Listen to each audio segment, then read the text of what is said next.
Assalamualaikum warahmatullahi wabarakatuh. Selamat datang di channel Fala Beda. Nah, ada info menarik yang baru saja keluar, yaitu terkait dengan passing grade atau ambang batas kelulusan serta soal SKD atau seleksi kompetensi dasar yang akan diujikan pada seleksi CPNS di tahun 2021 ini. Nah, seperti apa sih infonya? Sebelum saya sampaikan tersebut, ada baiknya ini buat kalian yang belum subscribe channel saya ini, silahkan untuk di subscribe terlebih dahulu. Jangan lupa untuk nyalakan loncengnya biar kalian selalu mendapatkan notifikasi terupdate dari channel saya ini. Jangan lupa untuk di like dan di share biar informasi tidak hanya dari kalian saja, tapi juga bisa bermanfaat untuk orang-orang yang membutuhkan sama seperti kalian. Oke teman-teman, salah satu informasi yang pastinya selalu kalian tunggu-tunggu yaitu terkait dengan passing grade dan juga jumlah soal untuk yang akan diujikan pada seleksi kompetensi dasar pada seleksi CPNS 2019 ini. Karena ternyata seperti yang saya sampaikan di video sebelumnya, memang ada perbedaan yang cukup drastis terutama dalam jumlah soal, bahkan juga pada passing grade di seleksi CPNS tahun ini dibandingkan dengan tahun-tahun sebelumnya.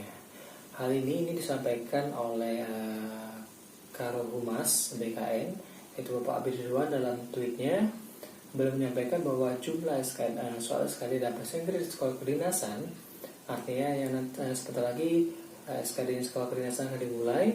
Jadi beliau menyampaikannya yaitu untuk ada beberapa perbedaan, terutama pada kategori tes karakteristik pribadi.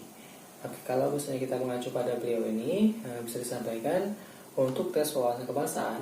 Nah, untuk tes wawasan kebangsaan jumlah soal yang akan diujikan masih sama dengan tahun-tahun sebelumnya, yaitu 30 soal. Sedangkan untuk tes intelijensi umum juga masih sama dengan tahun-tahun sebelumnya, yaitu 35 soal. Nah, yang berbeda adalah pada tes karakteristik pribadi, di mana untuk seleksi CPNS 2021 ini, soal pada kategori tes karakteristik pribadi jumlahnya adalah 45 soal atau naik 10 soal dari tahun-tahun sebelumnya. Jadi total seluruh soal yang diujikan pada SKD CPNS 2021 yaitu sebanyak 110 soal. Dan dengan jumlah soal seperti itu, nilai maksimal yang akan teman-teman peroleh adalah 550 poin. Nah, sedangkan tahun-tahun sebelumnya nilai maksimalnya biasanya hanya di 500 poin. Sedangkan waktu pengerjaan juga akan berbeda dengan tahun-tahun sebelumnya, di mana tahun sebelumnya teman-teman mengerjakan 100 soal dalam 90 menit. Di tahun ini teman-teman harus mengerjakan 110 soal dalam waktu 100 menit. Jadi tambahan 10 soal, teman-teman akan mendapatkan tambahan waktu 10 menit. Artinya 55 detik untuk setiap soal. Jadi teman-teman rata-rata mempunyai waktu 55 detik untuk mengerjakan satu soalnya. Lalu bagaimana dengan passing grade-nya? Nah, untuk passing grade juga ada perbedaan. Misalnya untuk tes soal kebangsaan. Untuk tes soal kebangsaan passing grade-nya 65. Nah, 65 ini masih sama dengan pada seleksi CPNS 2019. Lalu untuk tes intelijensi umum ini juga masih sama dengan CPNS 2019, yaitu 80.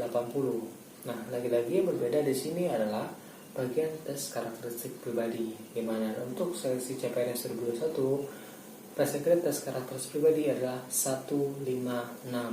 Jadi melonjak sangat drastis 20 poin dibandingkan tahun 2019, yaitu 126.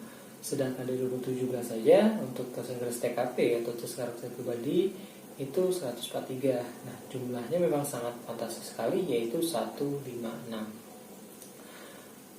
Jumlah yang bisa dibilang mungkin jadi momok yang menakutkan buat teman-teman yang pastinya bikin kepikiran kira-kira bisa gak ya melampaui angka 156 ini.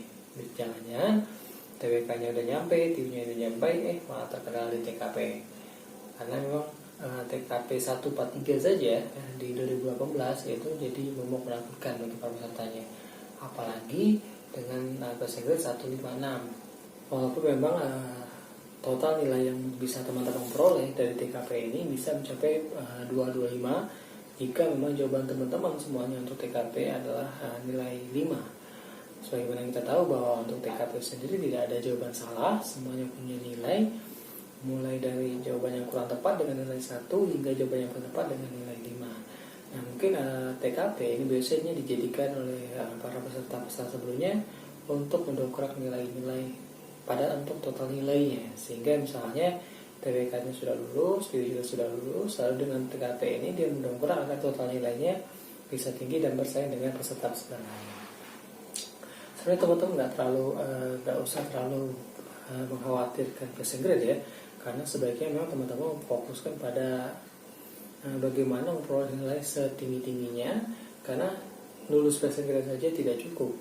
Kita tahu bahwa untuk bisa masuk ke tahapan selanjutnya SKB, selain memang teman-teman harus lulus passing grade, teman-teman juga harus masuk dalam 3 kali rankingan. Jadi misalnya di formasi tersebut hanya butuh satu orang, berarti untuk masuk ke tahapan SKB teman-teman harus berada di peringkat 3 besar.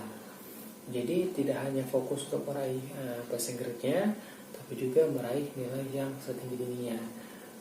Tapi bukan berarti passing grade-nya diabaikan, jangan sampai total nilainya tinggi, tapi ada salah satu kategori entah TBK, TIO atau TKP yang justru nilainya di bawah passing grade. Ini juga harus jadi perhatian teman-teman.